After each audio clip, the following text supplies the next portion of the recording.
میرے پیارے دوستو، السلام علیکم ورحمۃ اللہ وبرکاتہ۔ میرا نام ہے التمس اور آپ دیکھ رہے ہیں التمس اسلامک علم یوٹیوب چینل۔ آج کے اس ویڈیو میں ہم رمضان کے کچھ اہم مسائل کے بارے میں بات کریں گے۔ رمضان کے روزے رکھنا اسلام کا تیسرا فرض ہے، اور جو اس فرض سے انکار کرے وہ مسلمان نہیں رہتا، اور جو مسلمان اس فرض کو ادا نہ کرے وہ سخت گناہگار اور فاسق ہوتا ہے۔ رمضان کے فضائل تو بہت ہے، لیکن ہم صرف مسائل پر بات کریں گے۔ ہم رمضان المبارک کے ہر مسئلے پر آپ لوگوں کو قرآن حدیث کے روشنی میں رہنمائی کریں گے۔ آج ہم اس ویڈیو میں رمضان کے موٹے موٹے مسائل کا حل بتائیں گے، جس کا جاننا ہر روزے دار کے لیے بہت ضروری ہے۔ سب سے پہلے ہم بات کریں گے نیت کی۔ ہر عبادت کے صحت کے لیے نیت کا ہونا شرط ہے، یعنی نیت کے بنا کوئی بھی عبادت نہیں ہوتی ہے۔ مشکات شریف کی پہلی حدیث ہے، تمام اعمال کا دار و مدار نیتوں پر ہے، ہر ایک کو وہی ملے گا جس کی اس نے نیت کی ہوگی۔ اعمال کی قبولیت اور رد کا دار و مدار نیتوں پر ہی ہے۔ اچھی نیت اچھی جزا، بری نیت بری جزا۔ اس کو ایک مثال سے سمجھیے، جیسے گھر میں کھڑکی بنانا کوئی ثواب کا کام نہیں ہے، لیکن اگر کوئی گھر کی کھڑکی بناتے وقت یہ نیت کر لیتا ہے کہ اس کھڑکی سے اذان کی آواز آئے گی، تو کھڑکی بنانا بھی اس کے لیے ثواب کا کام ہوگا۔ حالانکہ کھڑکی بنانا کوئی ثواب کا کام نہیں ہے، لیکن یہ صرف نیت کا کمال ہے جو بنا ثواب کی چیز کو بھی ثواب بنا دیتا ہے۔ بات سمجھ میں یہ آئی کہ عمل نیکی تبھی بنے گا جب اس میں نیت نیکی کی ہوگی۔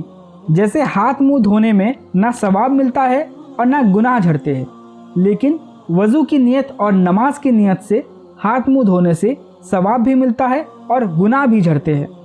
تو عبادت میں اور اعمال میں نیت کی اتنی زیادہ اہمیت ہے۔ روزہ چاہے فرض ہو، نفل ہو یا قضا ہو، نیت کے بغیر صحیح نہیں ہوگا۔ بغیر نیت بنا کھائے پیے دن بھر رہا تو وہ روزہ نہیں کہلاتا۔ رمضان المبارک میں رات میں ہی نیت کر لینا افضل ہے۔ اب نیت کیسے کرنی ہے؟ نیت کے لیے زبان سے کہنا ضروری نہیں ہے، صرف دل کا ارادہ ہی کافی ہے۔ ویسے تو سحری کے لیے اٹھنا اور سحری کھانا یہ بھی نیت میں ہی شمار ہوتا ہے، لیکن کسی وجہ سے رات میں نیت نہیں کر سکا تو صبح سحری میں سحری کھانے کے بعد نیت کر لیجئے۔ اس کے علاوہ اگر سحری میں بھی آنکھ نہ کھلے تو کیا کرے؟ کافی لوگوں کے ساتھ ایسا کبھی کبھار ہو جاتا ہے۔ ایسے میں امام ابو حنیفہ رحمۃ اللہ علیہ کے نزدیک صبح بھی نیت کیا جا سکتا ہے۔ صبح جس وقت بھی آپ کی آنکھ کھلے، 6 بجے، 7 بجے یا 8 بجے، تو فوراً نیت کر لیجئے۔ لیکن سب سے بہتر اور افضل یہ ہے کہ رات کو سوتے سمے ہی روزے کی نیت کر کے سوئے، جس سے مان لیجئے اگر آپ کی آنکھ سحری میں نہیں کھلی تو بھی آپ روزہ رکھ سکتے ہیں، کیونکہ آپ نے رات میں ہی نیت کر لیا تھا۔ اور جس وقت اٹھے اس وقت بھی نیت کر لیجئے، کوئی حرج نہیں۔ اور اگر آپ نے رات میں نیت نہیں کیا، بھول گئے اور سحری میں بھی نہیں اٹھ پائے، تو صبح جس بھی وقت آپ کی آنکھ کھلے فوراً روزے کی نیت کر لیجئے۔ اس کا مطلب یہ نہیں کہ آپ 11-12 بجے دوپہر میں اٹھ رہے ہیں۔ صبح جتنی جلدی آپ کی آنکھ کھل جائے تو فوراً نیت کر لے۔ امام ابو حنیفہ رحمۃ اللہ علیہ کے نزدیک یہ صحیح ہے۔ ہر روزے کے لیے الگ الگ نیت کرنا ضروری ہے۔ اگر کوئی شروع میں ہی پورے رمضان کے روزے کی نیت کر لے کہ میں پورے رمضان کے روزے رکھوں گا، تو یہ صحیح نہیں ہے، بلکہ ہر روزے کے لیے نیت الگ الگ کرنا ضروری ہے۔ پورے رمضان کی نیت 10 روزے یا 20 روزے کی نیت ایک ساتھ کر لینا یہ بھی درست نہیں ہے، صحیح نہیں ہے۔